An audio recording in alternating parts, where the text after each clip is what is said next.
Assalamualaikum warahmatullahi wabarakatuh. Perkenalkan, saya Irmayanti, nomor induk mahasiswa 0512 05 744, PBJJ asal Banjarmasin, Pokjar, Tapin. Dalam video kali ini, saya akan mempresentasikan solusi inovatif dan strategi implementasi terhadap permasalahan pelayanan publik. Solusi inovatif dan strategi implementasinya terhadap permasalahan pelayanan publik. Pasien BPJS ditolak masuk ruang perawatan rumah sakit karena penuh pengalaman pribadi. Identifikasi masalah utama penolakan pasien BPJS karena keterbatasan kapasitas rawat inap.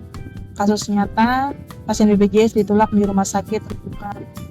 Analisis masalah menggunakan konsep manajemen pelayanan publik, di mana permasalahan kamar penuh bagi pasien BPJS dapat dianalisis menggunakan beberapa konsep kunci dalam manajemen pelayanan publik, khususnya terkait kualitas, aksesibilitas, dan kapasitas layanan. A. Demand supply gap. Masalah utama adalah ketidakseimbangan antara permintaan layanan rawat inap yang tinggi, terutama oleh pasien BPJS, dan kapasitas kamar rumah sakit yang terbatas, di mana sejak berlakunya JKN, jumlah penduduk yang memiliki akses formal ke layanan kesehatan pasien BPJS meningkat tajam. Selain itu, jumlah tempat tidur yang dialokasikan rumah sakit untuk kelas BPJS, terutama kelas 3, seringkali lebih rendah dibandingkan total permintaan. Selain itu, rasio tempat tidur per populasi di Indonesia masih di bawah standar global. Dalam hal ini, merupakan kegagalan dalam aspek efisiensi dan efektivitas alokasi sumber daya dalam penyediaan pelayanan publik.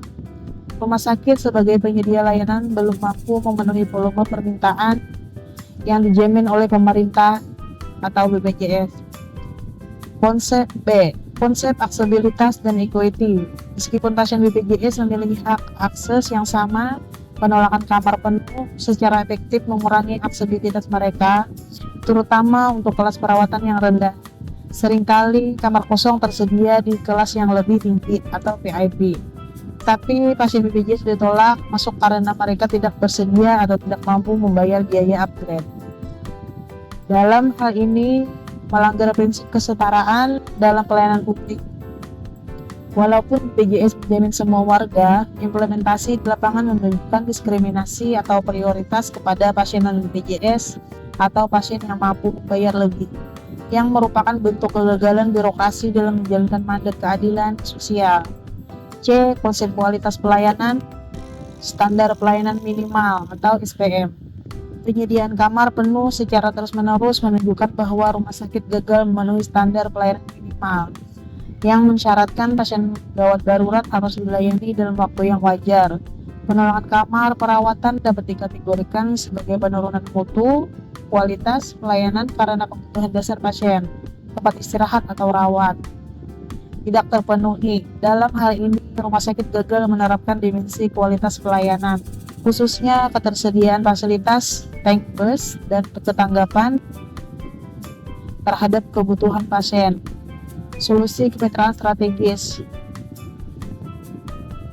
Cara kerja rumah sakit swasta menampung pasien BPJS dengan tarif dan standar layanan yang sudah dikontrak. Dasar teori dan implementasi.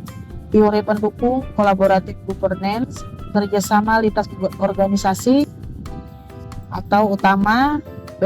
Responsiveness, cepat menyesuaikan kebutuhan pasien melalui sistem rujukan digital, real time.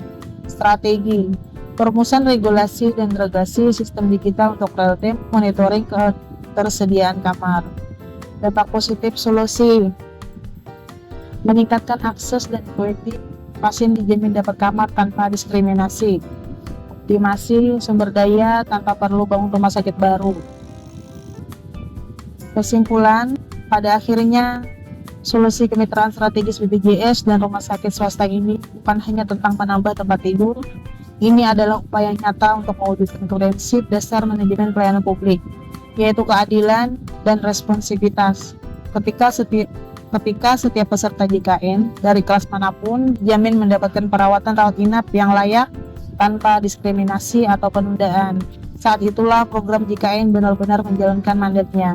Pelayanan kesehatan yang adil dan merata adalah hak fundamental warga negara Dan melalui kolaborasi ini, kita memastikan bahwa hak tersebut tidak hanya tertulis di atas kertas, tapi terwujud di setiap ruang perawatan di seluruh Indonesia. Sekian, terima kasih. Wassalamualaikum warahmatullahi wabarakatuh.